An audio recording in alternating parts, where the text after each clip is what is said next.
আল্লাহ রাব্বুল আলামিন বলেন ওয়াইবাদুর রাহমানিল্লাযীনা ইয়ামশুনা আলাল আরদি হাওনাও ওয়া ইযা খাতাবাহুমুল জাহিলুন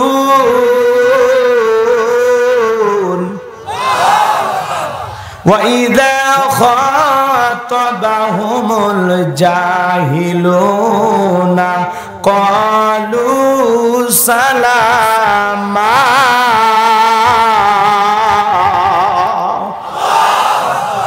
হৃদয়ের কান পেতে কথাগুলো শুনবেন।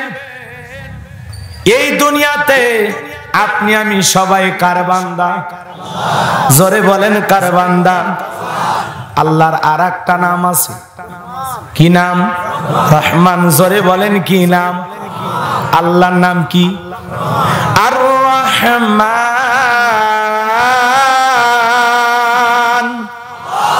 আল্লামাল কুরআন।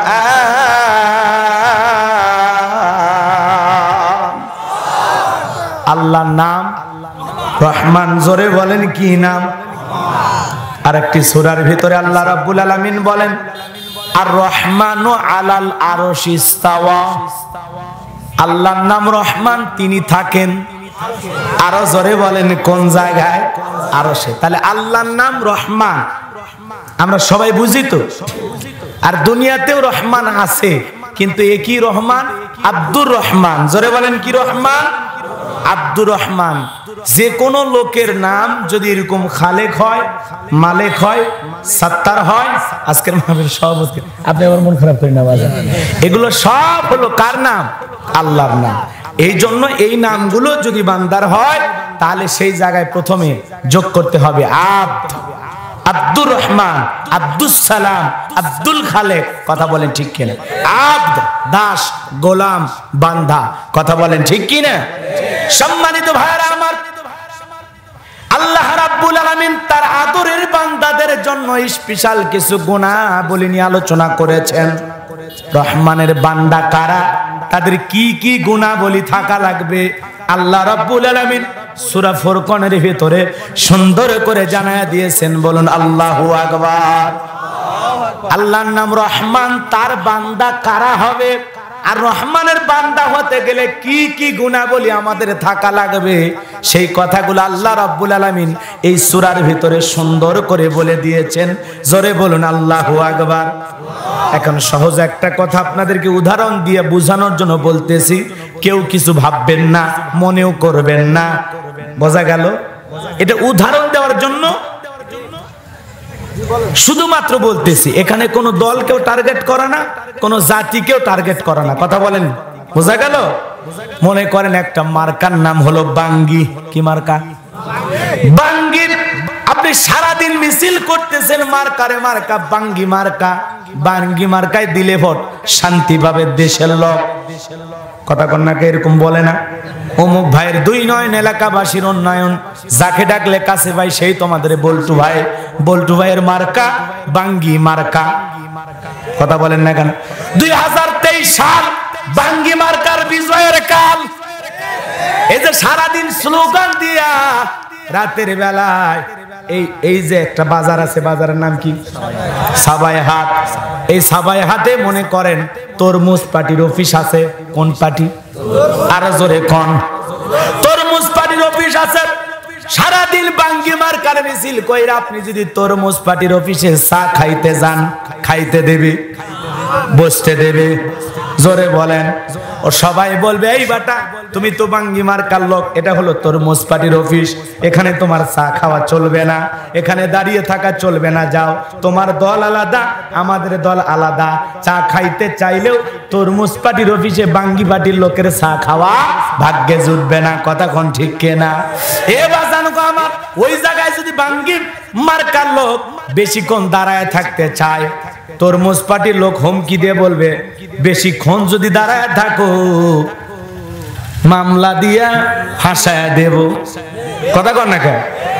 তাহলে বলবো তুমি ষড়যন্ত্র করার জন্য আমাদের তরমুজ পার্টির অফিসে আসছো, মামলা দিয়া ফাঁসায়া দেব, হুমকিও দেবে, ভয়ও দেখাবে, চা তো দেবেই না, বসতেও জায়গা দেবে না। কথা বলেন ঠিক কিনা?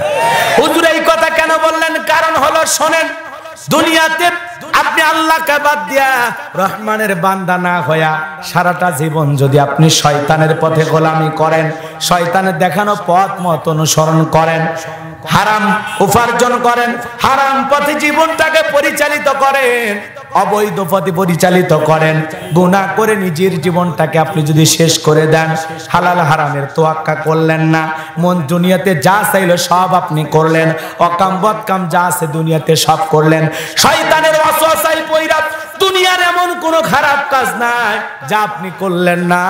মরার পরে কবরে রাখার সময় যদি বলা হয় বিসমিল্লাহি ওয়ালা মিল্লাতি রাসূলিল্লাহ, সারাটা জীবন আপনি শয়তানের পথে চললেন, মরার পরে কবরে রাখলেই কি রাসূলের দলের লোক হওয়া যায়? জোরে বলেন হওয়া যায়? রাসূলের দলের লোক হওয়া যাবে না। রহমানের বান্দা হয়ে আল্লাহর নিয়ামতে ভরা জান্নাতে থাকারও ভাগ্য জুটবে না, জান্নাতের ভালো ভিআইপি খাবারও ভাগ্যে জুটবে না। কথা বলেন ঠিক কিনা? তার মানে শয়তানের গোলামি করে শয়তানের পথে পরিচালিত হয়ে নিজের জীবনটাকে শয়তানের ধোঁকায় পড়ে শেষ করে দিয়ে আপনি জান্নাতের ভিআইপি খাবারও পাবেন না, জান্নাতে আপনার জায়গাও হবে না। কথা বলেন ঠিক কিনা? আর জান্নাতে যেতে হলে রহমানের বান্দা হতে হবে। রাসূল আকরাম সাল্লাল্লাহু আলাইহি সাল্লাম যে জীবন আদর্শ আমাদের জন্য রেখে গেছেন, সে আদর্শ মোতাবেক জীবনকে পরিচালিত করতে হবে, আল্লাহর গোলাম হতে হবে, রহমানের ভিআইপি বান্দা হতে হবে, তাহলে আল্লাহর নিয়ামতে ভরা জান্নাতের খাবারও ভাগ্যে জুটবে, জান্নাতে থাকারও সৌভাগ্য আমরা পাবো। কথা বলেন ঠিক কিনা? কিন্তু শয়তানের পথে চললে হবে হুজুর? সম্ভব দেবে না। এই জন্য বাজান দুনিয়াতে একটা পার্টির মিছিল কইরা অন্য পার্টির অফিসে গেলে যেমন চা খাওয়া ভাগ্যে জুটবে না, ঠিক শয়তানের পথে পরিচালিত হয়ে পরকালে আল্লাহর নিয়ামতে ভরা জান্নাত আমাদের ভাগ্যে জুটবে না। কথা বলেন ঠিক কিনা? কথা কি বুঝতে পেরেছেন? আল্লাহ রাব্বুল আলামিন বলেন, ওয়া ইবাদুর রহমানিল্লাযীনা ইয়ামশুনা আলাল আরদি হাওনা। আল্লাহ রাব্বুল আলামিন বলেন, রহমানের বান্দা তারা, রহমানের বান্দা তারা যারা নম্রভাবে চলাফেরা করে, পৃথিবীর জমিনে যারা নম্রভাবে চলাফেরা করে, বিনয়ের সহিত পথ চলে। দেখেন আমার আল্লাহ কেমন আল্লাহ, বান্দা জমিনে চলবে কিভাবে সেইটাও শেখায় দিচ্ছেন কে? সুবহানাল্লাহ বলবেন না? আল্লাহ কেন শিখায় দিচ্ছেন? কারণ হলো আল্লাহ মুমিনদের অভিভাবক। মুমিনদের কি? আল্লাহ মুমিনদের কি? অভিভাবক। সন্তান মোটরসাইকেল চালায়, বাবার মনে ভয় ভয় কাজ করে, ছেলেটার কখন জানি দুর্ঘটনা ঘটে, বাবা আস্তে চালাও। কথা কোন? বাবার এত টেনশন কেন? কারণ বাবা হলো সন্তানের অভিভাবক।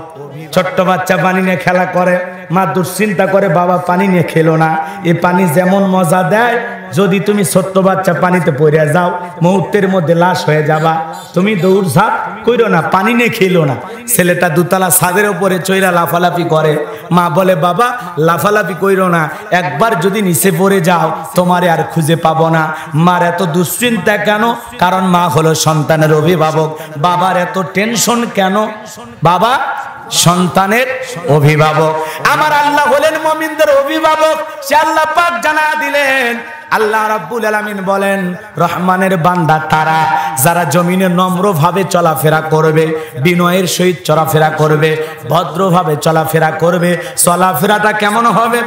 হযরত ওমর ফারুক রাদিয়াল্লাহু তাআলা আনহু তাকায় দেখলেন একটা লোক হেঁটে যাচ্ছে, যুবকের হাঁটার ধরন দেখে বোঝা যায় এই লোকটা হলো রোগী। কাছে গেলেন, যা জিজ্ঞাসা করলেন, তুমি কি অসুস্থ? তুমি কি কোন রোগে আক্রান্ত হয়েছো? যুবক জবাব দেয়, খলিফা না, আমার কোন রোগ হয় নাই, আমি কোন রোগে আক্রান্ত হই নাই। হযরত ওমর ফারুক ডেকে বলে, যুবক তুমি যদি রোগে আক্রান্ত না হও তাহলে অসুস্থ রোগীর মতো ভান করে রাস্তা চলা যাবে না। আমার হাতে তরবারি আছে, চাবুকের আঘাত যদি না খেতে চাও স্বাভাবিক গতিতে ভদ্রভাবে সুন্দরভাবে হেঁটে যাও। অসুস্থ রোগীর মতো ভান করেও আল্লাহর জমিনে হাঁটা যাবে না। আল্লাহু আকবার। বেশি স্পিরিটেও চলতে পারবেন না, আবার ধীর গতিতে বেশি বুজুর্গ ভাব দেখাও চলতে পারবেন না। আপনার চলাটা হবে স্বাভাবিক। কথা বোঝেন নাই? রাগ করতেছেন? আল্লাহ রাসূল বলেছেন তোমরা উপর থেকে এমন ভাবে নামো। কিভাবে নামা লাগবে? 5 তলা 10 তলা বিল্ডিং থেকে আপনি নামতেছেন, সিঁড়ি নিয়ে এমন ভাব নিয়ে নামতেছেন, বাপ রে বাপ তালুকদার সাহেব নামতেছে, মনে হয় সিঁড়ি আর ভাঁজে ভাঙ্গে পড়বি। আছে না নাই? এরকম অহংকার করে নামা যাবে না। ভদ্রভাবে আস্তে আস্তে এক পা করে ফেলবেন আর সুন্দর করে নামবেন। আল্লাহ রাসূল সব সময় পথ চলতেন কিভাবে জানেন? কথা কয় না, শুনবেন শুনবেন। হাদিস শরীফের ভিতরে পরিষ্কার আসছে আল্লাহ রাসূল পথ চলতেন সেইভাবে, পাহাড় থেকে একটা মানুষ নিচে নামে যেইভাবে সব সময় আল্লাহ রাসূল ওইভাবে পথ চলতেন। বলুন সুবহানাল্লাহ। পাহাড় থেকে যখন মানুষ নিচে নামে তখন আসমানের দিকে তাকায় নামে না? এ কথা কন না কে? কোন দিকে তাকায় নামে? হ্যাঁ, উঁচু থেকে মানুষ নিচের দিকে যখন নামে সব সময় নিচের দিকে তাকায়। ঠিক আল্লাহ রাসূল সব সময় এইভাবে পথ চলতেন নিচের দিকে তাকায়া। কথা বলেন ঠিক কিনা? বাজান গো আমার, এই জন্য রহমানের বান্দারা নম্রভাবে জমিনে চলাফেরা করবে। রহমানের বান্দারা জমিনে দাম্ভিকতা করবে না, অহংকার করবে না। কথা বলেন ঠিক কিনা? রহমানের বান্দারা যদি পথ হেঁটে যায়, রহমানের বান্দারা যদি রাস্তা হেঁটে যায়, মানুষ দেখে বলবে এলাকার সবচাইতে ভদ্র মানুষ, সবচাইতে সভ্য মানুষ, সবচাইতে বিনয়ী মানুষ, ওনার চাইতে ভালো মানুষ এই এলাকায় কেউ নাই। একজন আল্লাহর গোলাম হেঁটে যায়, বলেন আল্লাহু আকবার। রহমানের বান্দা যদি মোটর সাইকেল চালায়, মানুষ বলবে আল্লাহর গোলাম মোটর সাইকেল নিয়ে যায়। আবার কিছু ছেলেবেলা আছে মোটর সাইকেল চালায়, মনে হয় শয়তানের কাছ থেকে প্রশিক্ষণ নিয়েছে। হ্যাঁ, রাস্তার এই দিকে একবার, ওই দিকে একবার, এই দিকেও একবার, ওই দিকে একবার, বেশি ভাব নিবার যায় ট্রাকের তলে। ইন্না লিল্লাহ। আছে না নয়? সাইকেল চালাচ্ছে এরকম 2 হাত ছেড়ে দিয়ে, কি মশা। মোটর সাইকেল চালাচ্ছে এরকম 2 হাত ছেড়ে দিয়ে, মানে ভাব দেখানোর আর জায়গা পায় না। হিরো হিরো ভাব, হিরোইনের অভাব। কথা কন না কেন? এরকম আছে না নয়? কিন্তু আপনি আল্লাহর গোলাম হলে এটা করতে পারবেন না। সাইকেল চালান আর মোটর সাইকেল চালান, আপনার চালানো হবে ভদ্রভাবে। কিসের তিরিং বিরিং করে লাফান? এই জমিনে বিনয়ের সহিত চলাফেরা করতে হবে, নম্রতার সহিত চলাফেরা করতে হবে, ভদ্র মানুষের মতো চলতে হবে। তুমি আশরাফুল মাখলুকাত। কথা কন না কে? ভুলে গেছেন সৃষ্টির সেরা আপনি আমি? হৃদয়ের কান পেতে কথাগুলো শুনে যান বাজান। হয়তোবা বিষয়টা আপনারা বুঝতেছেন না, অনেকের কাছে খারাপও লাগতে পারে, কিন্তু একটু দিল দিয়ে শুনে যান। বললাম তো 1 ঘন্টা কুরবানি করবেন, তারপরে আলোচনাটা বুঝবেন। একটু খেয়াল করে কথাগুলো শুনে যান বাজান গো আমার। তার মানে রহমানের বান্দারা যদি কোনো সমাবেশ করে, মানুষ বলবে এটা আল্লাহর গোলামের সমাবেশ। রহমানের বান্দারা যদি মিছিল করে, মানুষ বলবে ওইটা আল্লাহর গোলামদের মিছিল যায়। রহমানের বান্দা যদি রাজনীতি করে, মানুষ বলবে ওইটা আল্লাহর গোলামের রাজনীতির দল। কথা বলেন ঠিক কিনা? এক কথায় রহমানের বান্দারা দুনিয়াতে যা করবে সব কোরআন সুন্নাহ মোতাবেক করবে, বিনয়ের সহিত করবে। তারা কোনোদিন অহংকার করবে না, গৌরব বিষয়টা মানুষের সামনে জাহির করবে না। কথা কি বুঝতে পারছেন আপনারা? হয়তো অনেকে বুঝেন নাই, বুঝতে পারছেন কি একটু? তাহলে বিনয়ের সহিত নম্রতার সহিত চলাফেরা করতে হবে। এই দেখেন একই আয়াতের ভিতরে আল্লাহ পাক পরের যে কথাটা বলতেছেন, আমার আল্লাহ পাক বলেন ওয়াইযা খাতাবাহুমুল জাহিলুনা ক্বালু সালামা।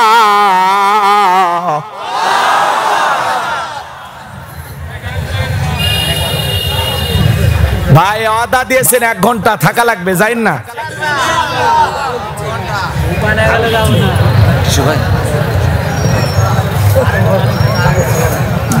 গরম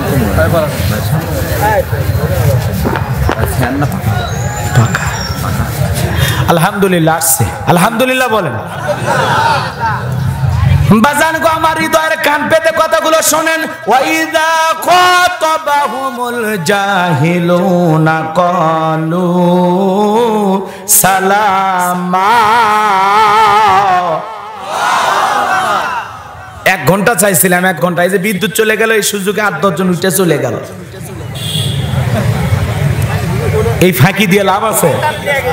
বাজান গো আমার ভালো করে বুঝবেন, আল্লাহ রাব্বুল আলামিন বলেন, রহমানের বান্দারা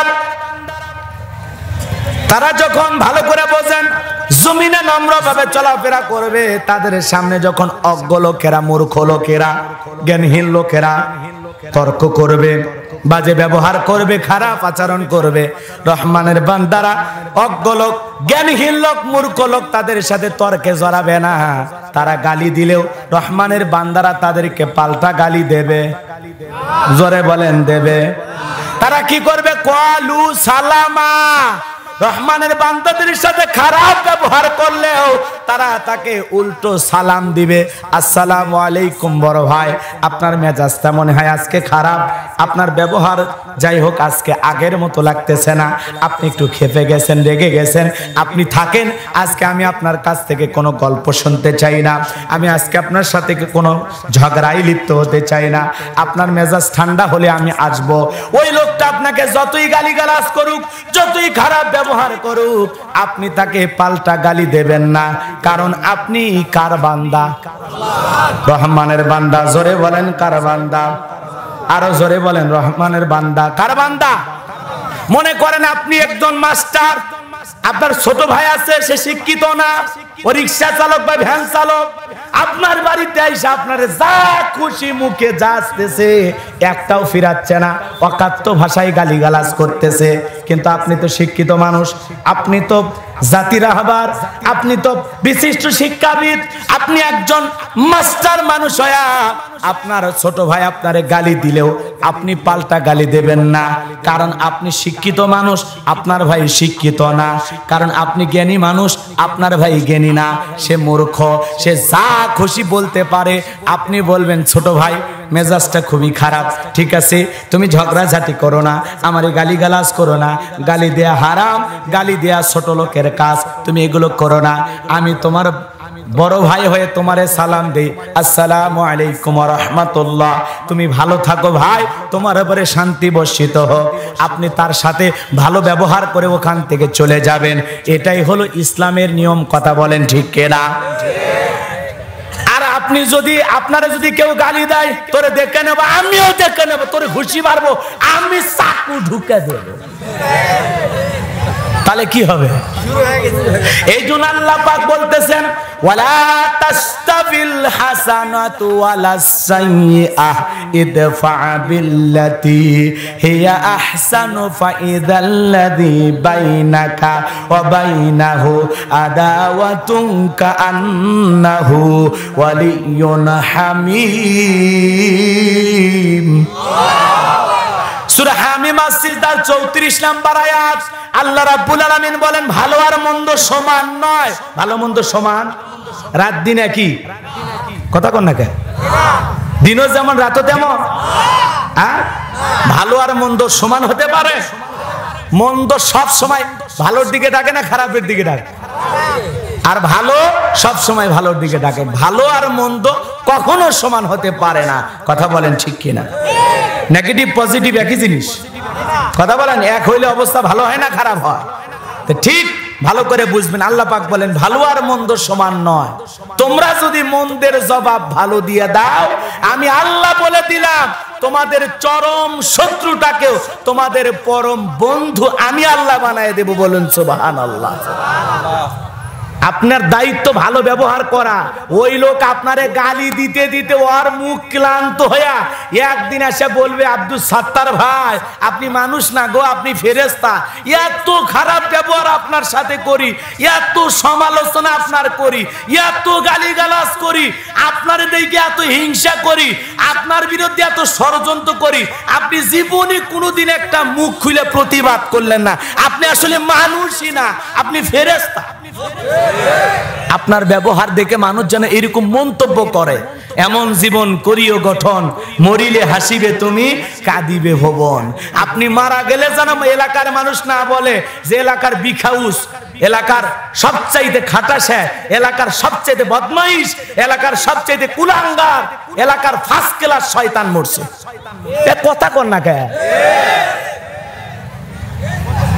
গ্রাম থেকে একজন মরে যায় মানে চোখের পানি ছেড়ে দিয়ে দোয়া করে, আল্লাহ এই গ্রামের সবচাইতে ভালো মানুষটা আজ বিদায় হয়ে গেল, কি নামাজি ছিল, কি নেক আমল করতো, ছোট নাই বড় নাই সবাইকে সম্মান করতো, সালাম দিত, আরে জীবনে কোনোদিন ঝগড়া করতে দেখি নাই, কি অমায়িক ব্যবহারের একটা মানুষ ছিল। আসলে এরকম মানুষ এই ধরাতে খুব কম আসে। আপনাকে অমায়িক ব্যবহারের একজন মানুষ হতে হবে, অমায়িক ব্যবহারের একজন মানুষ হতে হবে। সেই কথা আল্লাহ পাক এই জায়গায় বলতেছেন।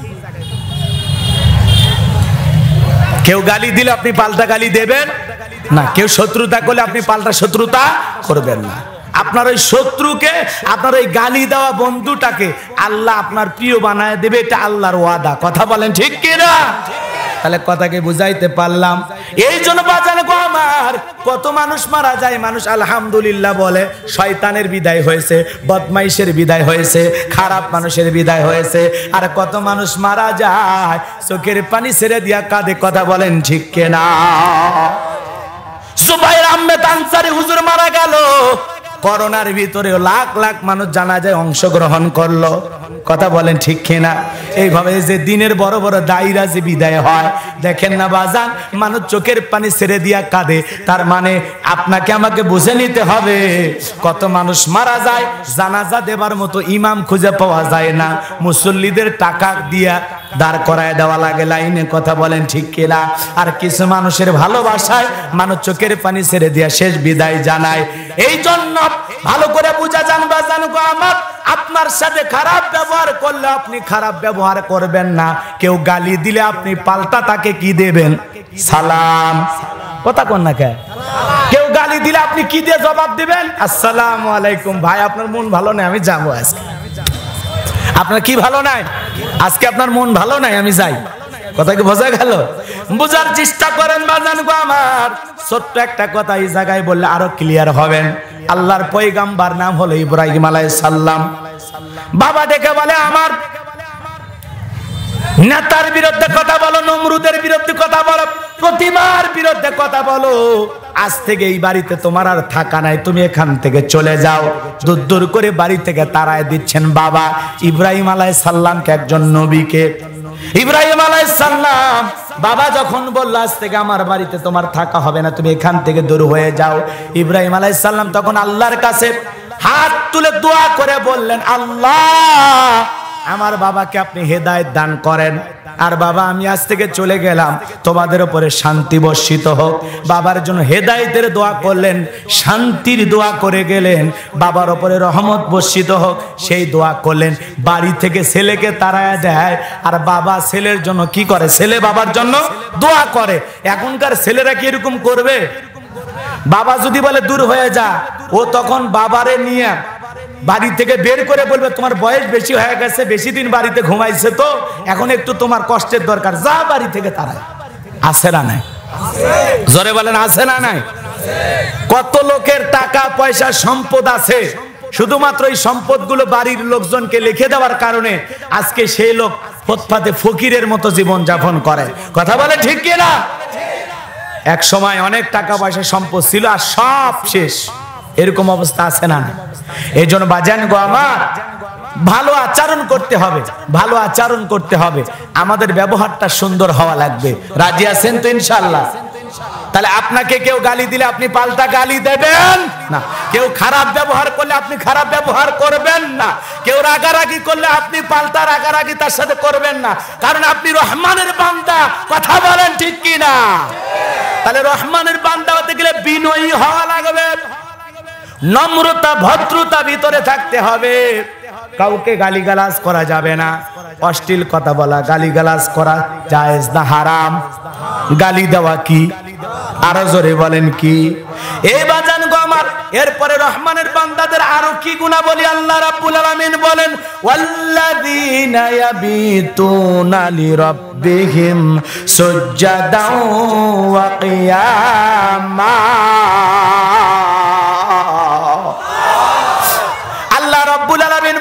রহমানের বান্দারা তারা যখন রাত অতিবাহিত করবে তাদের রবের উদ্দেশ্যে সিজদারত অবস্থায় রাত কাটায় দেবে। তারা রবকে সিজদার যে সালাত, এ বাজান গো আমার, দিনের সালাত মানুষ দেখে না, কথা কোন? আপনি দান করেন মানুষ দেখে, যাকাত দেন মানুষ দেখে, কিন্তু রাতের আধারের ইবাদতটা এমন, গভীর রাতের সালাতটা এমন, যারা রাতের সালাত আদায় করে তারাই মজাটা বোঝে। কথা বলেন না কেন?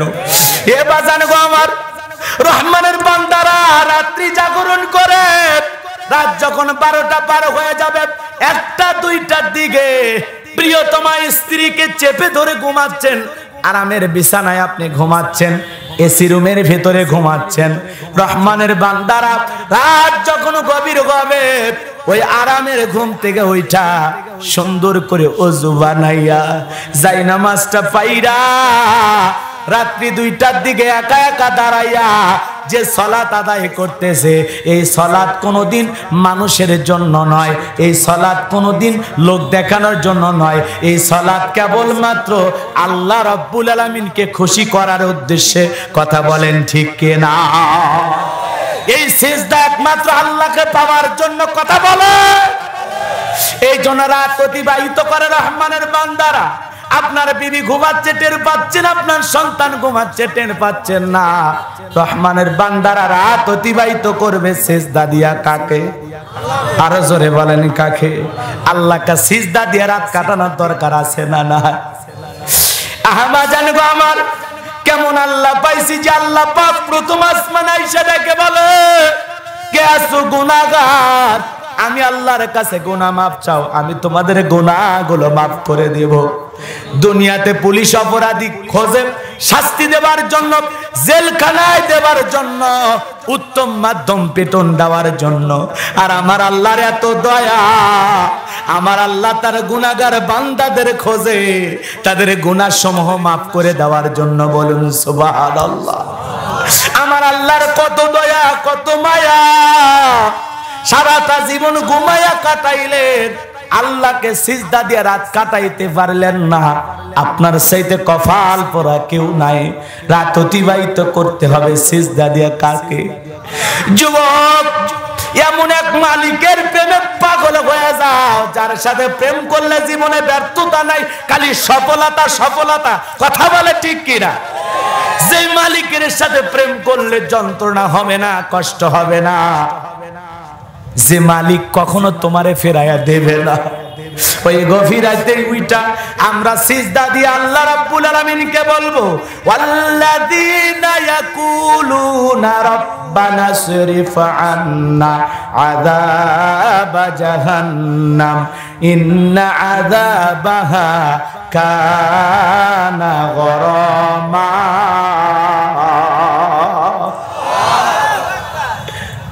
রহমানের বান্দারা শুধু সিজদা দেবে না, তারা সিজদা দিয়ে চোখের পানি ছেড়ে দিয়ে আল্লাহর কাছে বলবে, হে আমাদের রব, আমাদেরকে জাহান্নামের শাস্তি হইতে মুক্তি দাও।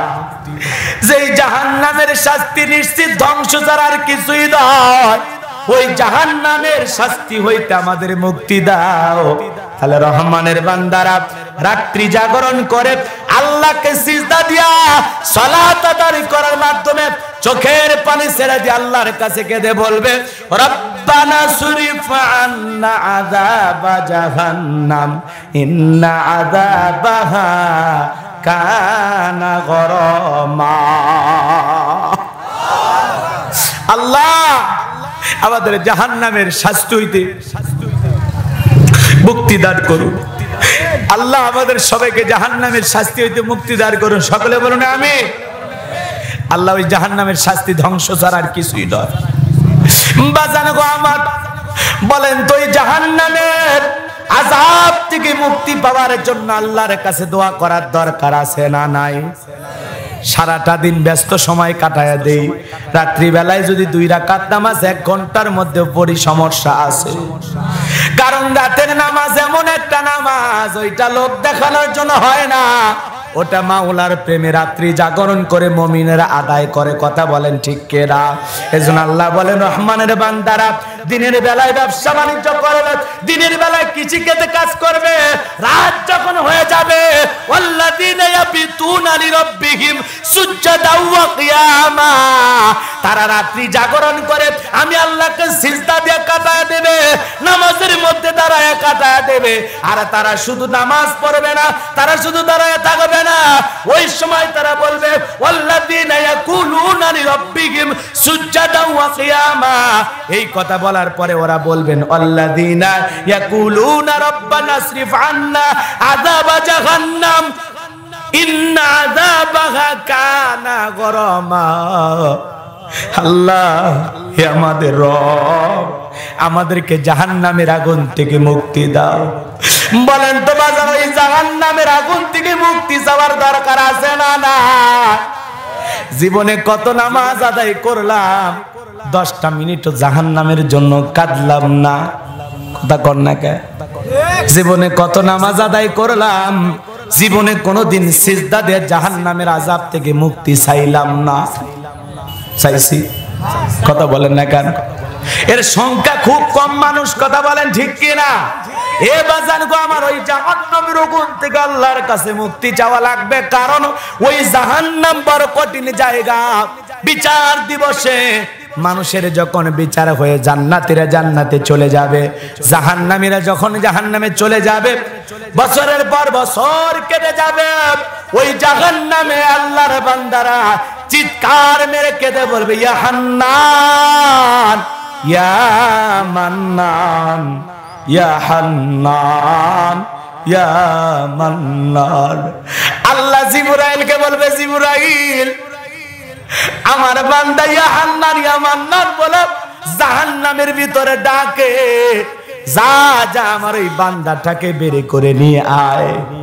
আল্লাহর অর্ডার পাইয়া জিবরাইল আলাইহিস সালাম যখন জাহান্নামের ভিতরে প্রবেশ করবে, বাজান তাকায়া দেখবে জাহান্নামের ভিতরে যারা আছে তাদের পাগুলো আসমানের দিকে,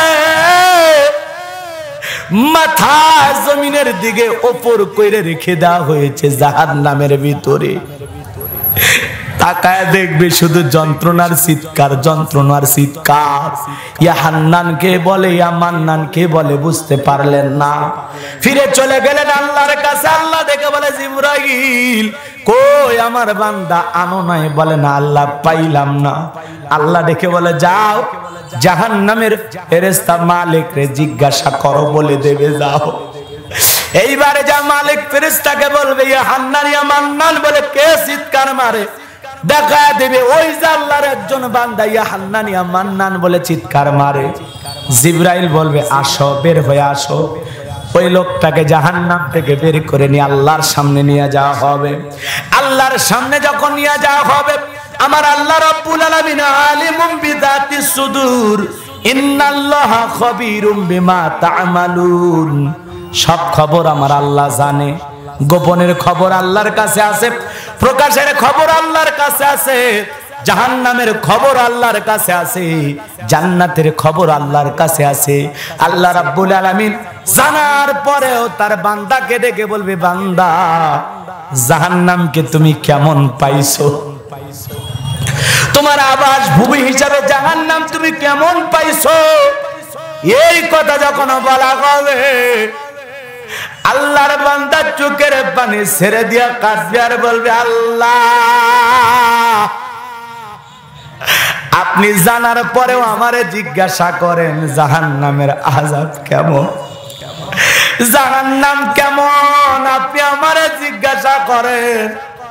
চোখের পানি ছেড়ে দিয়া বলবে ইন্নাহা সাআত মুস্তাকাররাও ওয়া মুকামা।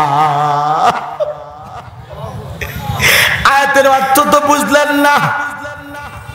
আল্লাহ রাব্বুল আলামিনের কাছে আল্লাহর সেই বান্দা বলবে ইন্নাহা সাআত মুস্তাকাররাও ওয়া মুকামা।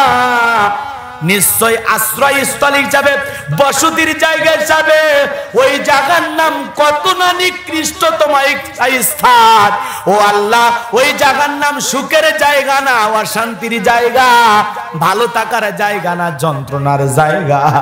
আল্লাহ, ওই জাহান্নাম বড় কঠিন জায়গা, ওই জাহান্নামের নামের ভয়াবহ আগুন আর সহ্য করতে পারি না গো মালিক। চোখের পানি ছেড়ে দিয়া কাঁদবেন। আল্লাহ রাব্বুল আলামিন ডেকে বলবে, জিবরাইল যাও যাও, আমার বান্দাটাকে জাহান্নামে দিয়ে আসো। কথা কি বলবো? কষ্ট হচ্ছে আপনাদের? ওই জাহান্নাম বড় কঠিন জায়গা। আল্লাহ রাব্বুল আলামিন বলেন, কষ্ট হচ্ছে আপনাদের? মন খারাপ করতেছেন না তো? বিরক্ত হচ্ছেন কি আমার কথা? আল্লাহ রাব্বুল আলামিন পবিত্র কুরআনুল কারীমের ভিতরে বলেন, ইন্না জাহান্নামা কানাত মিরসাদা লিত্তাগিনা মাআবা লাবিসিনা ফিহা আহকাবা লা ইয়াযুকুনা ফিহা বারদাও ওয়ালা শারাবা ইল্লা হামিমান ওয়া গাসসাকা।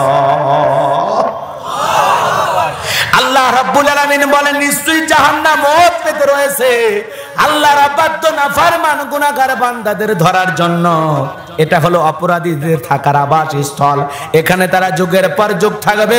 জাহান্নামের আগুনের যন্ত্রণা সহ্য করতে করতে ওই জাহান্নামীরা যখন ক্ষুধার্ত হয়ে যাবে, আল্লাহ রাব্বুল আলামিনের কাছে খাবার প্রার্থনা করবে, আল্লাহ আমাদেরকে খাবার খাইতে দাও।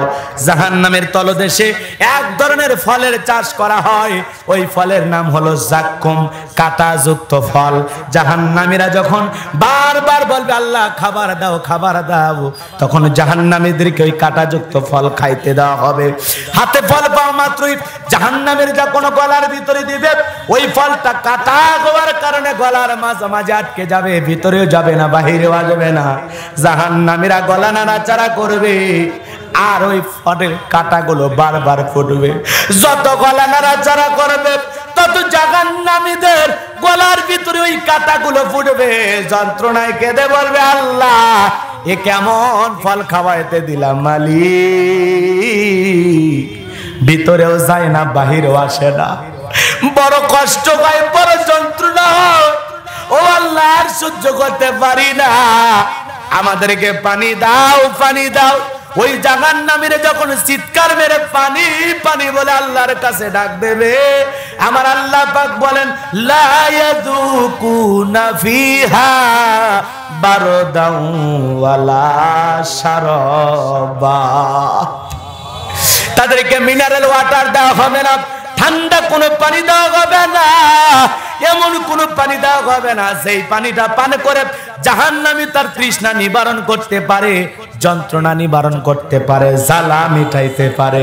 এমন পানি জাহান্নামীদেরকে দেওয়া হবে না। কেমন পানি দেওয়া হবে? ইল্লা হামিমাহু ওয়া গাসসাকা।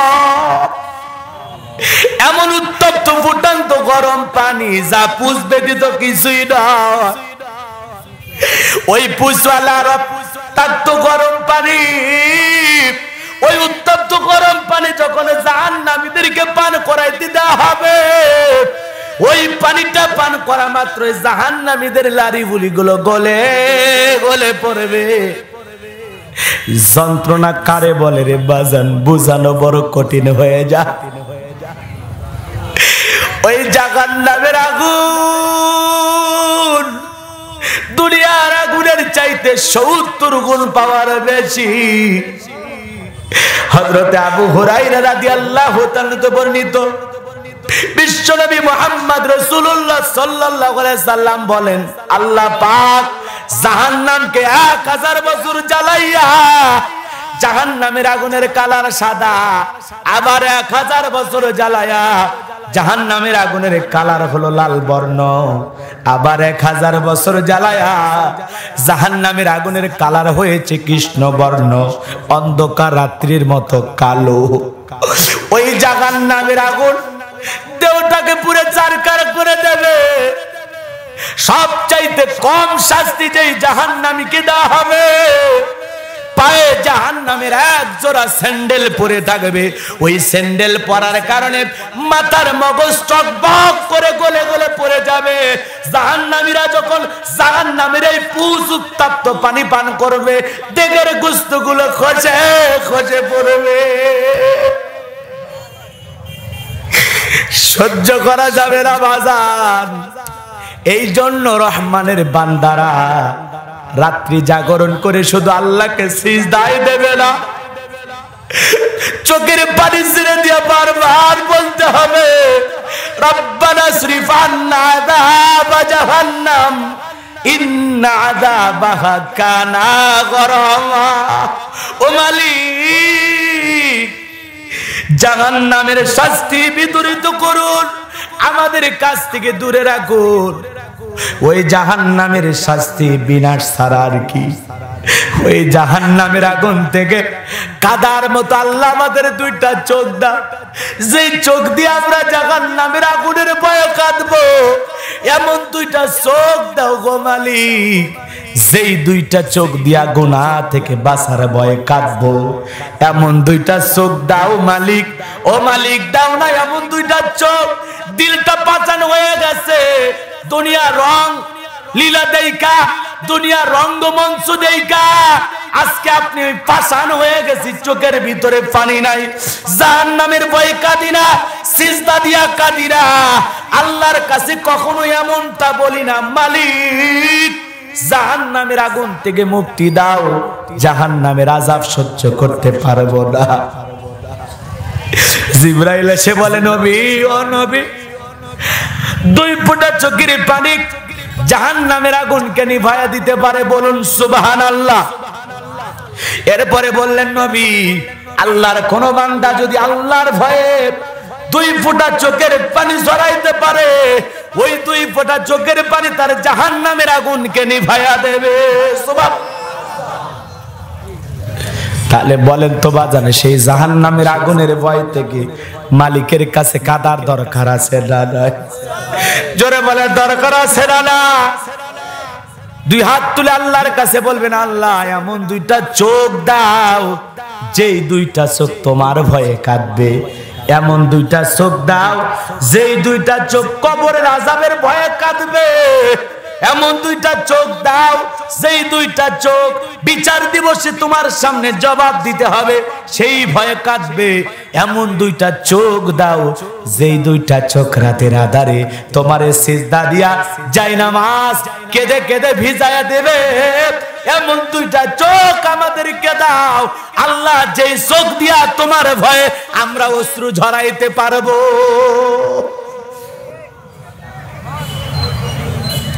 দেখছেন অবস্থা? আপনি আজকে সভাপতি না?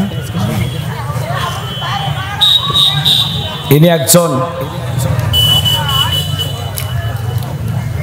আলিম মাদ্রাসার শিক্ষক। ওনাকে বলেন যে আমি আমার আলোচনা লাইন মতো আসি না লাইন ছাড়া গেছি? কথা কোন হুজুর, আলোচনা কি তাফসীর ভিত্তিক হচ্ছে? কিন্তু কিছু লোক উঠে যাচ্ছে। এরা কারা? এরা টিকটক ভিডিও। এরা মনে করছে যে হুজুর আসবে, 2-1টা গান গাবে। আরে ভাই, বলে গান গাওয়ার বয়স ছিল তো অনেক বছর আগে, এখন তো বয়স হয়ে যাচ্ছে। এই যে দাড়ি পাকে গেছে, বয়স হয়ে যাচ্ছে। আর ওই ভুলগুলো করার কারণে আজও আমি অনেকের কাছে সমালোচনার পাত্র। মানে গোলাম রব্বানী নাম শুনলে অনেকে মনে করে হুজুর তো গান গায়, আছে না? কিন্তু আমি কি 2 ঘন্টা ধরে যদি কোনো মাহফিলে গান গাই, স্যান্ডেল কি আপনাদের কাছে থাকবে? কথা কম তো না বুঝে বলে। আজ থেকে কয়েক বছর আগে, ওগুলো 14, 15, 16, 17 সালের কিছু আজ রেকর্ডিং কইরা ইউটিউবে গেছিল। সেই আলোচনাগুলোর কাটসাট ভিডিওগুলো এখন পর্যন্ত আমাকে কষ্ট দেয়। অথচ এই 2020 সাল 21, 22 এখন চলতেছে। আমি ওয়াজের মঞ্চে যেটুকু বলেছিলাম আজ পর্যন্ত সব যুব সমাজকে ফিরে আনার উদ্দেশ্যে। কথা বলেন না কেন? বাস্তবতা বলতে গিয়ে, প্রেক্ষাপট বুঝাইতে গিয়ে দুই এক লাইন বলে ফেলেছি, আমার নাম হয়ে গেল শিল্পী। কথা কন নাকি? কিন্তু এই যে গজলগুলো গাই, প্রত্যেকটা মাহফিলে আমি সেই আগে থেকে গজল গাই। এগুলো গজল ভাইরাল হওয়া দেখছেন, কিন্তু ওই টিকটক ভিডিও, ওইগুলো ভিডিও ভাইরাল। আল্লাহ আমাদের হেদায়েত দান করুক, জোরে কোন আমিন। চলুন আরেকটু সামনের দিকে যায়, আমি আপনাদের কষ্ট দেব না, আর কষ্ট দেব না। মাত্র 2টি আয়াতে কারিমা থেকে আলোচনা করব। আর কয়টি আয়াত? আরো অনেক কথা ছিল, আমার নিয়ত ছিল আমি শেষ পর্যন্ত যাব, কিন্তু আপনাদের ওঠা বসার কারণে, যেহেতু আমার আরো প্রোগ্রাম আছে, একদিনে আমার অত চাকরিও নেওয়া লাগবে না যে আজকে সব শেষ করা লাগবে। আরো প্রোগ্রাম আছে, আস্তে ধীরে কথা হবে ইনশাআল্লাহ। এরপরে মানে 31 তারিখ আপনাদের ওখানে না? কোথায় এটা? চৌজাতে আছে এই মাসের শেষ তারিখ, 31 অক্টোবর। সময় হলে আসবেন, নতুন কোনো বিষয় নিয়ে আলোচনা হবে ইনশাআল্লাহ। কোরআন সুন্নাহ কি আলোচনার বিষয়ের অভাব আছে? জোরে বলেন, অভাব আছে? শুধু দোয়া করবেন আল্লাহ যেন সুস্থতার সহিত কোরআন সুন্নাহ গবেষণা করে হক কিছু কথা এই জাতির সামনে বলার আল্লাহ তৌফিক দান করেন। সকলে বলুন আমিন। আরো জোরে বলুন আমিন। এইবার চলেন 2টি আয়াত আছে। কয়টি আয়াত? এই 2টি আয়াত নিয়ে আলোচনা করে ইনশাআল্লাহ আমরা মোনাজাতের দিকে যাব। এইবার বাস্তবতার আলোকে 2টা আয়াত বলবো। কষ্ট হবে আপনাদের? যুবক একটু অপেক্ষা করো, এই আয়াতের ভিতরে তোমাদের জন্য একটু কিছু আছে। কষ্ট হচ্ছে? লিল্লাহে তাকবীর। হাত তোলেন তো, হাত তুলে একটা তাকবীর দেন তো। লিল্লাহে তাকবীর। হাত নামান, শুনে খুশি হবেন মুসলমান, আপনারা শুনে খুশি হবেন। আগে বলুন আলহামদুলিল্লাহ, আরো জোরে বলুন আলহামদুলিল্লাহ, আরো জোরে বলুন আলহামদুলিল্লাহ। আজকে থেকে প্রথমবারের মতো রাষ্ট্রীয়ভাবে আজান দেওয়ার অনুমতি পেল জার্মানির মুসলমানেরা। বলুন আল্লাহু আকবার।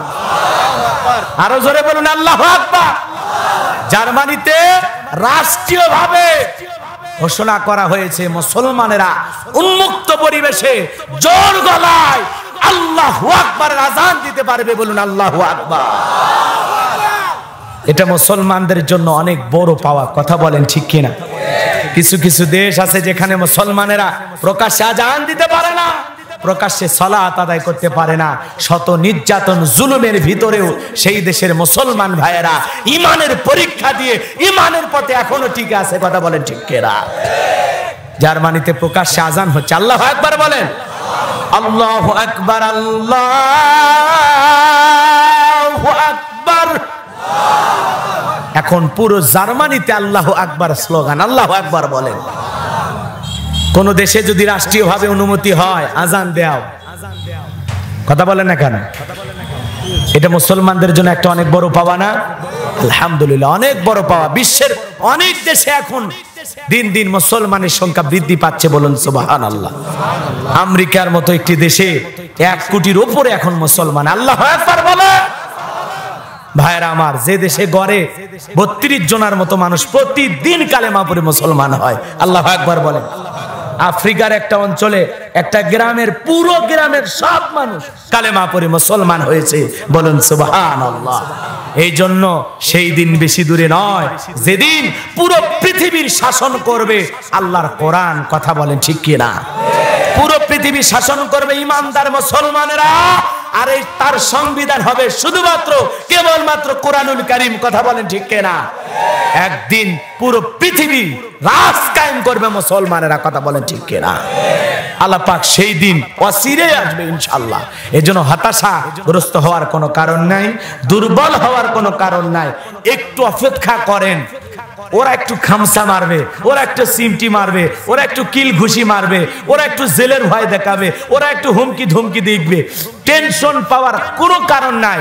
আজকে রাতের গভীর, এই রাতের গভীর যত বেশি হবে তার মানে বোঝা যায় ভোরের সূর্য তত নিকটে। কথা বলেন না কেন? রাত যত গভীর হয় ভোরের সূর্য তত নিকটবর্তী। ঠিক ঈমানদার আর মুসলমানদের উপরে যত জুলুম অত্যাচার আসবে তার মানে বুঝবেন যে সামনে বিজয়ের দিন আসতেছে। কথা বলেন ঠিক কিনা? আধারে ভয় পেও না, আলো আছে আড়ালে, কালো সব পালিয়ে যাবে তুমি উঠে দাঁড়ালে, কালো সব পালিয়ে যাবে তুমি উঠে দাঁড়ালে, আধারে ভয় পেও না আলো আছে আড়ালে, কালো সব পালিয়ে যাবে তুমি উঠে দাঁড়ালে, বেঈমানরা পালিয়ে যাবে ইমানদাররা উঠে দাঁড়ালে। লিল্লাহে তাকবীর, আল্লাহু আকবার। এ বাজান গো আমার, দুইটা আয়াত কারিমা আপনাদের সামনে আছে বাজান, হৃদয়ের কান পেতে কথাগুলো শুনে যান। আমার আল্লাহ রাব্বুল আলামিন বলেন, ওয়াল্লাযীনা ইযা আনফাকু লাম ইসরিফু ওয়া লাম ইয়াকতুরু ওয়া কানা বাইনা যালিকা কওয়ামা। আরো জোরে বলেন আল্লাহু আকবার। আল্লাহ রাব্বুল আলামিন বলেন, রহমানের বান্দা তারা যখন ব্যয় করবে, ব্যয় করতে গিয়ে অপব্যয় করবে না, কার্পণ্যতাও করবে না, এই দুইয়ের মাঝামাঝি থেকে মধ্যপথ অবলম্বন করে তারা খরচ করবে। বলুন আল্লাহু আকবার। তাহলে রহমানের বান্দারা ব্যয় করবে, খরচ করবে কিভাবে শিখায় দিচ্ছেন কে? ব্যয় করতে গিয়ে অপব্যয় করা যাবে না, আবার কার্পণ্যতাও করা যাবে না। প্রয়োজনের বেশিও খরচ করা যাবে না, প্রয়োজনের কমও খরচ করা যাবে না। ঠিক প্রয়োজন যতটুকু খরচ করতে হবে ততটুকু। কারণ অপচয়কারী কার ভাই? শয়তানের ভাই। এই তো আপনাদের সুন্দর মুখস্থ আছে আলহামদুলিল্লাহ।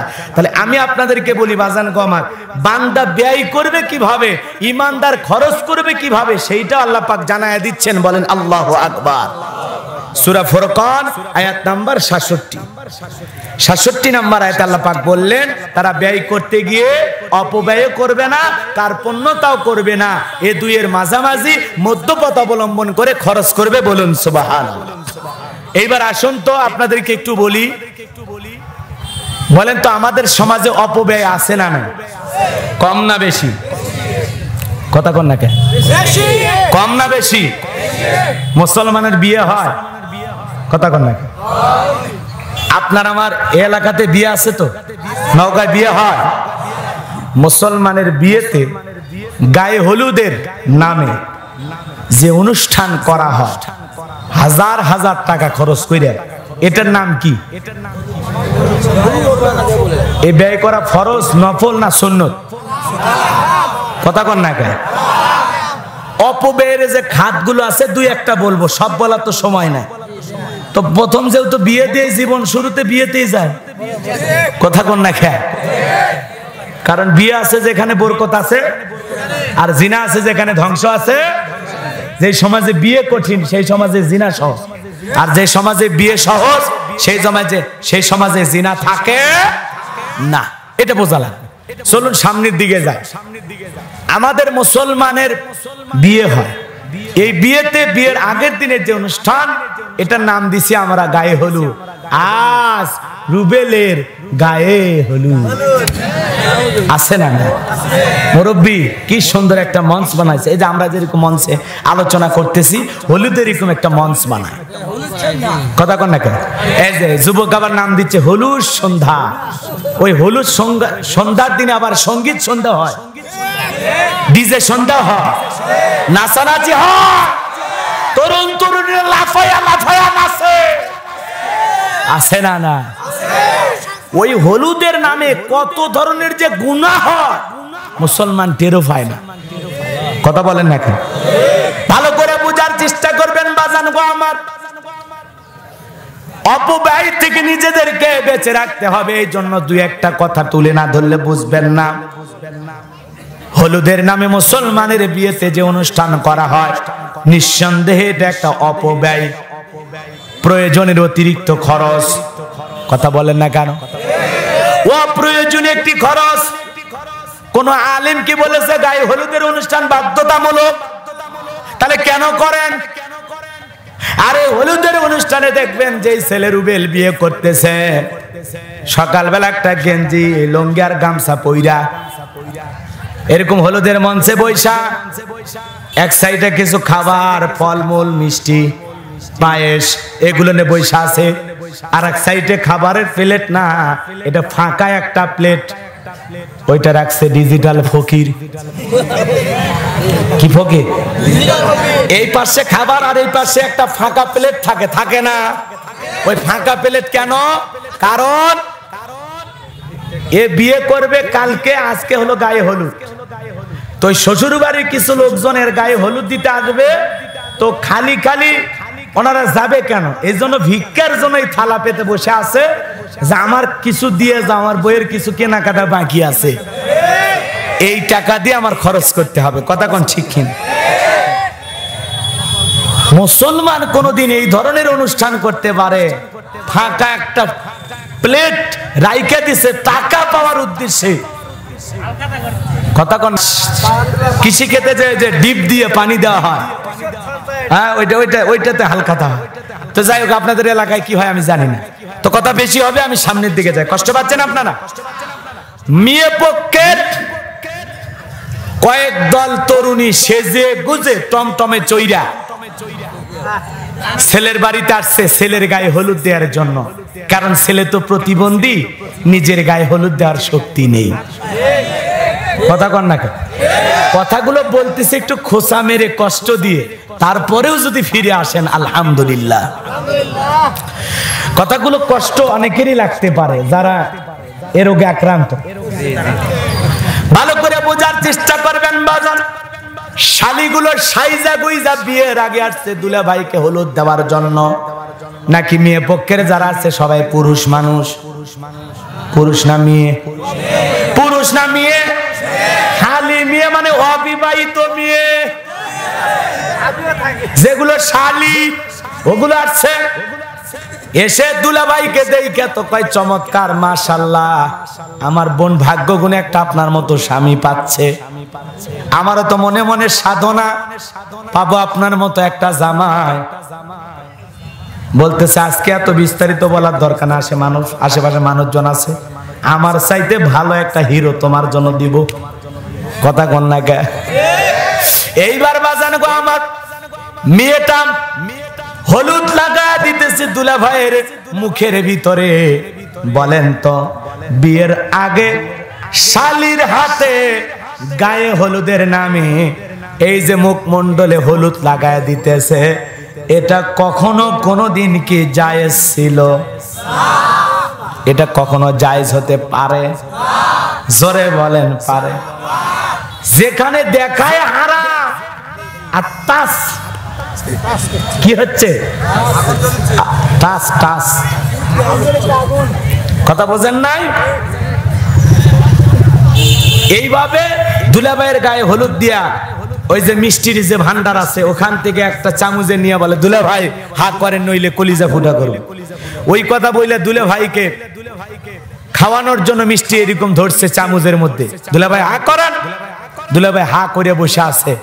শালি ঠিক দুলা ভাইয়ের মুখের কাছে নিয়ে যায়, দুলা ভাইরে না দিয়ে নিজে খেয়ে ফেলে দেয়, দিয়ে আনন্দের ঠেলায় বলে দুলা ভাই আপনাদের ডজ দিলাম। দিয়া দুলা ভাইয়ের ওই ফাঁকা প্লেট 500 বা 1000 টাকা দিয়ে বলে দুলা ভাই আমি তো চাকরি করি না, কেবল আমি ক্লাস 10-এ পড়াশোনা করি, আপাতত মার কাছ থেকে চেয়ে টাকা দিয়েছি, আপনার মতো দুলা ভাইয়ের জন্য হ্যাঁ এ টাকা তো কিছুই না, মন তো চাই পুরো জীবনটাই দিয়ে দিই। আছে না নাই? এই যে গায়ে হলুদের নামে যে রং তামাশা মুসলমানের দেশে হয়, এগুলো জায়েজ না হারাম? অন্য ধর্মাবলম্বীরা বিয়েতে এত আনন্দ ফুর্তি করে না, এখন বর্তমানে মুসলমানেরা যা করতেছে, কথা কোন ঠিক কিনা? বিয়ের 7 দিন 10 দিন আগে বক্স ভাড়া করে ডিগ ডিগ আওয়াজ দেয়, এলাকায় গানের অনুষ্ঠান আছে না? 10-15 দিন ধরে খালি বক্স বাজায় গান। এলাকার মসজিদের একজন মানুষ যা বলে পারে নামাজ হবে এখন, গান বন্ধ কর। কয় বিয়ে তো একদিনই করবো, বিয়ে কি প্রতিদিন করব? তো 2-1 দিন আনন্দ ফুর্তি করবে, লোকজন আবার ওরই পক্ষে বেশি।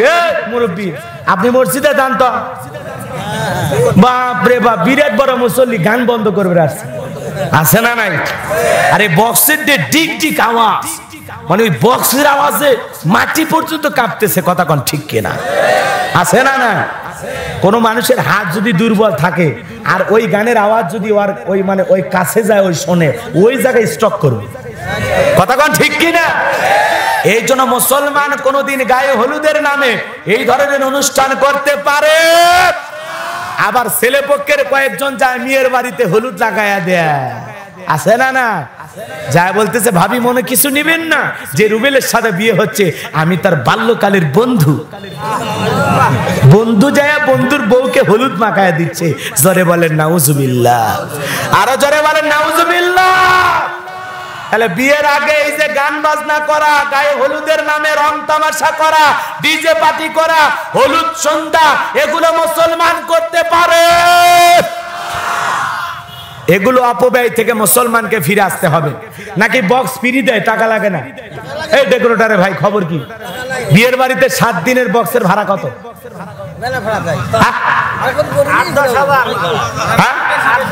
8-10,000 12,000। চিন্তা করেন, এই যে 10,000 টাকা অপব্যয় করলো, এই যে গায়ে হলুদের নামে গাড়ি ভাড়া, মেয়েদেরকে হলুদের সাজসজ্জা কিনে দেওয়া, এই যে হাজার হাজার টাকা অপব্যয় করলো। আল্লাহ রাসূল বলেছেন যেই বিয়েতে খরচ কম ওই বিয়েতে বরকত বেশি। কোন সুবহানাল্লাহ। অল্প খরচে বিয়ে করা লাগবে।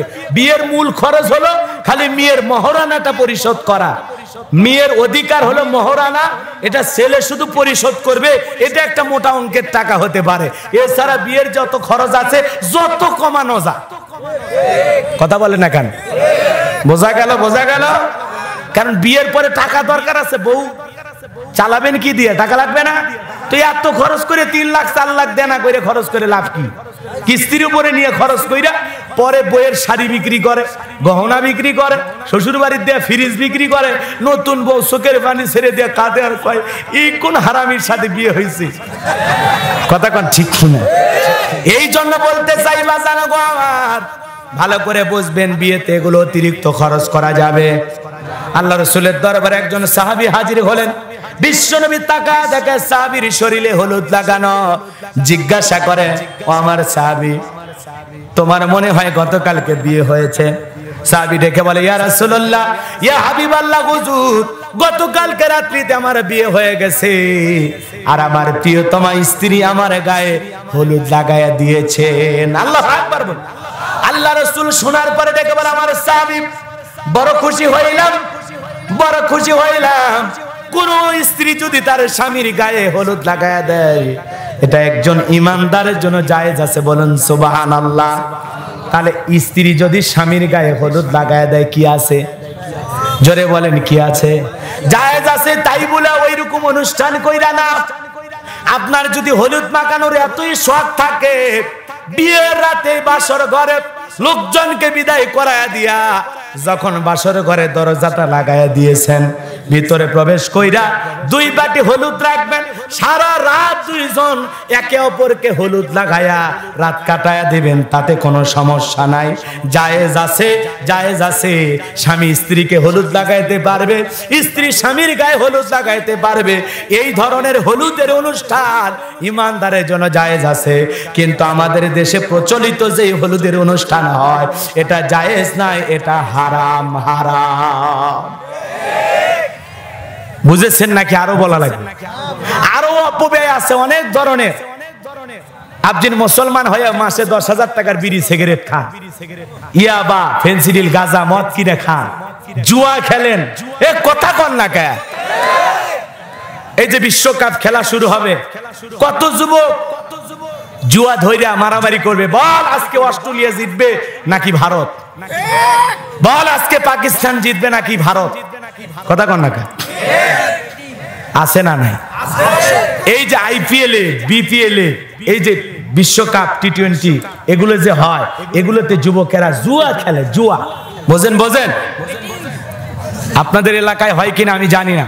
এগুলো না বিভিন্ন এলাকায় মারামারি হয়। আল্লাহ আমাদের যুব সমাজকে হেদায়েত দান করুন। জোরে বলুন আমিন। আরো জোরে বলুন আমিন। এরপরে বাজান গো আমার, নানান ধরনের অপব্যয় আমাদের সমাজে আছে। যেই মানুষটা মসজিদের টাকার কালেকশনের সময় 100 টাকা দিতে পারে না, ওই ব্যক্তি আবার 1000 টাকা দিয়ে মদের বোতল কিনা খায়, ফেন্সিডিলের বোতল কিনে খায়। আছে না নাই? জোরে বলেন আছে না নাই? এই জন্য এগুলো হারাম, অপব্যয় থেকে মুসলমান বিরত থাকতে হবে, প্রয়োজনের অতিরিক্ত খরচ করা যাবে না। এই জন্য আল্লাহ বলেন রহমানের বান্দা তারা যারা ব্যয় করতে গিয়ে অপব্যয় করে না, কার্পণ্যতাও করে না, এই দুইয়ের মাঝামাঝি থেকে মধ্যপথ অবলম্বন করে খরচ করবেন। এই জন্য আল্লাহ পাক বলে দিলেন ওয়াল্লাযীনা ইযা আনফাকু লাম ইসরিফু ওয়া লাম ইয়াকতুরু ওয়া কানা বাইনা যালিকা কওয়ামা। আল্লাহু আকবার। তারা ব্যয় করার সময় অপব্যয় করবে না, কার্পণ্যতাও করবে না, প্রয়োজন যতটুকু খরচ করবে ঠিক ততটুকু। জোরে বলেন আল্লাহু আকবার। এরপরে আল্লাহ রাব্বুল আলামিন বলেন আল্লাযীনা লা ইয়াদউনা মা'আল্লাহি ইলাহান আখারা ওয়া লা ইয়াকতুলুনান নাফসাল্লাতী হারামাল্লাহু ইল্লা বিল হাক্কি ওয়া লা ইয়াজনুন ওয়া মান ইয়াফআল যালিকা ইয়ালকা আসামা। আল্লাহ রাব্বুল আলামিন বলেন রহমানের বান্দা আল্লাহর সাথে কোনো উপাস্যকে ডাকে না, রহমানের বান্দারা এক আল্লাহকে ডাকে, অন্য কাউকে প্রভু হিসাবে আর ডাকে, অন্য কাউকে ইলাহ হিসাবে গ্রহণ করে। তারা এক আল্লাহকে উপাস্য হিসাবে ডাকে, আর অন্য কাউকে ডাকে না। এরপরে আল্লাহ বলেন আল্লাহ যাকে হত্যা করা নিষিদ্ধ করেছেন যথার্থ কারণ ছাড়া তাকে হত্যা করবে না। রহমানের বান্দারা ব্যভিচার করে না, এগুলো করলে সে শাস্তি ভোগ করবে। তাহলে এই জায়গায় আল্লাহ পাক তিনটি বিষয় বললেন। কয়টি? জোরে বলেন কয়টি? হুজুর দোয়া করে দেওয়া ভালো হবে মনে। হুজুর সালাম সালাম সালাম। হ্যাঁ দোয়া করে দিও ভাই।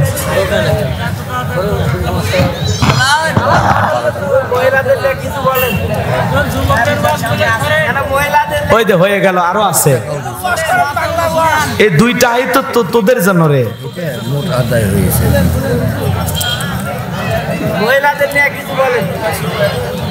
কষ্ট হচ্ছে আপনাদের?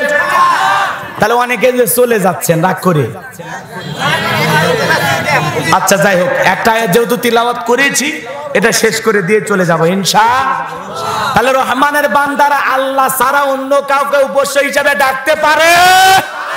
তাহলে আমরা কয় আল্লাহর গোলাম? আরো জোরে বলেন কয় আল্লাহর গোলাম? আমাদের সৃষ্টিকর্তা কয়জন? আমাদের রব কয়জন? রিজিক দাতা কথা কন না কেন? সেই রবকে ছাড়া অন্য কাউকে উপাস্য হিসেবে ডাকা যাবে? আমরা কয় আল্লাহর ইবাদত করি? এক আল্লাহর ইবাদত করি। এরপরে আল্লাহ পাক বলেন যথার্থ কারণ ছাড়া যাকে আল্লাহ হত্যা করা নিষেধ করেছেন, এরপরেও যথার্থ কারণ ছাড়া কাউকে হত্যা করা যাবে না। আমাদের সমাজে হত্যাকাণ্ড আছে না নাই? অনেক নিরপরাধ ব্যক্তি হত্যাকাণ্ডের শিকার হয়। কেন মারলো, কি কারণে মারলো, কি অপরাধ কেউ জানে না। লাশ পয়সা গলে শেষ হয়ে যায়, বিচারও ভাগ্যে জোটে না।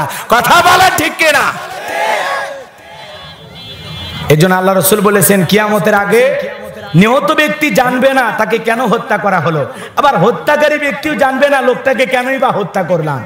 আজকে ঠুনকো কারণে মানুষকে হত্যা করা হচ্ছে। কথা বলেন ঠিক কিনা? পৃথিবীতে আছে না নাই?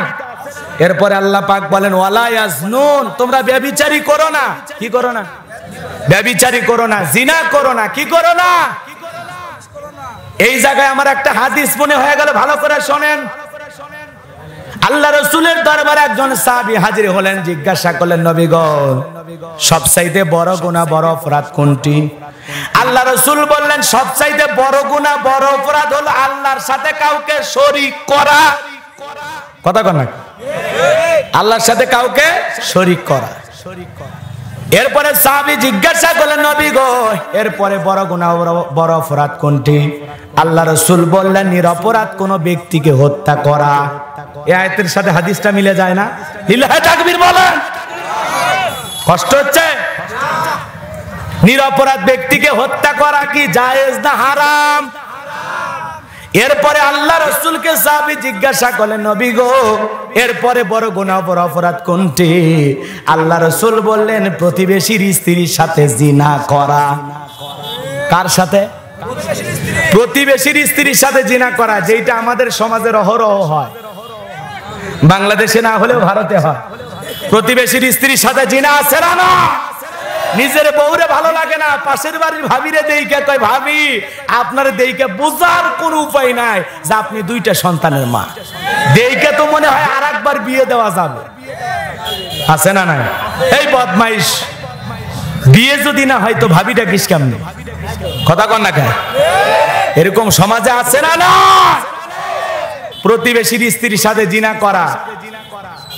ভাতিজার সাথে চাচি হানিমুনে চলে গেছে, ভাগিনার সাথে মামি হানিমুনে যা।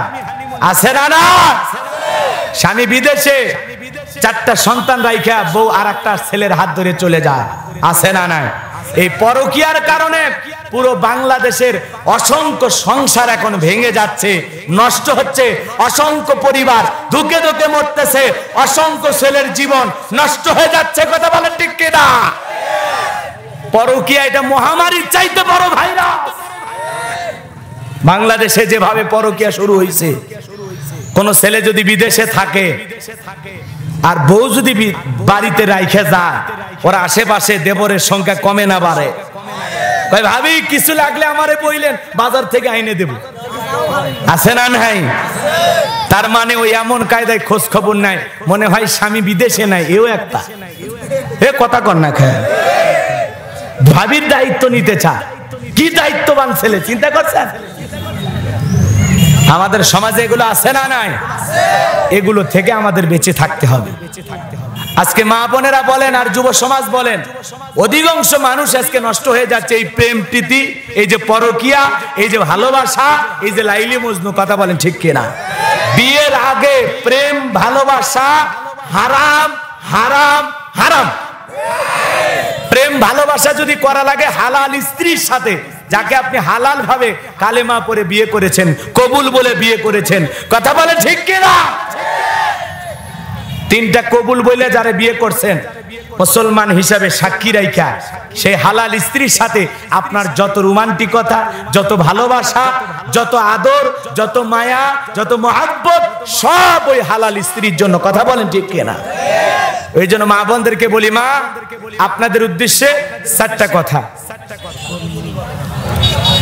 1 নাম্বার, মা বোনদেরকে বলি, মা 4টা আমলে আপনাদের জন্য 8টা জান্নাতের দরজা খোলা। 1 নাম্বার নামাজ, 2 নাম্বার রোজা, 3 নাম্বার ফরজ পর্দা, 4 নাম্বার স্বামীর খেদমত। এই 4টা আমল করলেই মা বোনেদের জন্য 8টা জান্নাতের দরজা খোলা। বলুন সুবহানাল্লাহ। কিন্তু মা বোনেরা নামাজ পড়ে না, রোজা ধরলে ছাড়ে না, পর্দা তো বর্তমানে মা বোনেরা করতে চায় না। অধিকাংশ মা বোন বেপর্দায় চলাফেরা করে। আছে না? নাই? জীবনে স্বামীর সামনে ভালো করে সাজে না, বিয়ের বাড়ি দাওয়াত পাইলে সাজে, মার্কেটে যাওয়ার কথা বললে সাজে, কোথাও ঘুরতে গেলে সাজে। বউরে যদি জিজ্ঞাসা করা হয়, ও গো ময়না, আজকে কেন এত করে সাজছো, কি হয়েছে তোমার? কয় তোমার সাথে যাব বাহিরে। মানুষ দেখে যদি বলে কার বউ? রুবেলের বউ। তোমার একটা ইজ্জত আছে না? আমি কি আমার জন্য সেজেছি? সেজেছি তোমার জন্য, যাতে মানুষ টের পায় যে তোমার একটা বউ আছে। কথা কন না কেন? আজকে সমাজে এগুলো চলতেছে বাজান। এই জন্য মা বোনদেরকে কিছু বলবেন আপনারা? না, আচ্ছা ঠিক আছে।